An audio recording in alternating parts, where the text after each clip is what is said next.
Influencerja dhe ish-banorja e Big Brother VIP Albania, Dea Michel, ka reaguar së fundmi ndaj pyetjes nëse do të pranonte një ofertë për të qenë opinioniste në sezonin e ri të Big Brother VIP Albania. Përmes një serie pyetje-përgjigje në Instagram, ish-banorja e BBVA u shpreh se pozicioni është i bukur dhe i rëndësishëm, por njëkohësisht kërkon shumë përgjegjësi.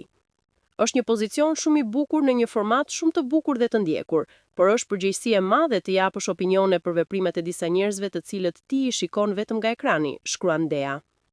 Ajo thekson se të qenit opinionist nuk është thjesht koment i situatave, por kërkon balancë dhe aftësi për të ruajtur objektivitetin, sidomos kur banorët janë të izoluar dhe publiku është i ndjeshëm ndaj çfarë thuhet. Sipas saj, në izolim, fjalët e opinionistëve janë ndër të paktat lidhje që banorët kanë me botën jashtë, ndaj duhet të jesh shumë i formuar dhe i përqendruar. Megjithatë, Dea Michel pranoi se përqendrimi nuk është pika e saj më e fortë, duke shoqëruar përgjigjen me humor, por shtoi se nëse do t'i jepej mundësia, do të bënte maksimumin e saj. Mbetet të shihet nëse Dea do të jetë pjesë e BBVA apo jo.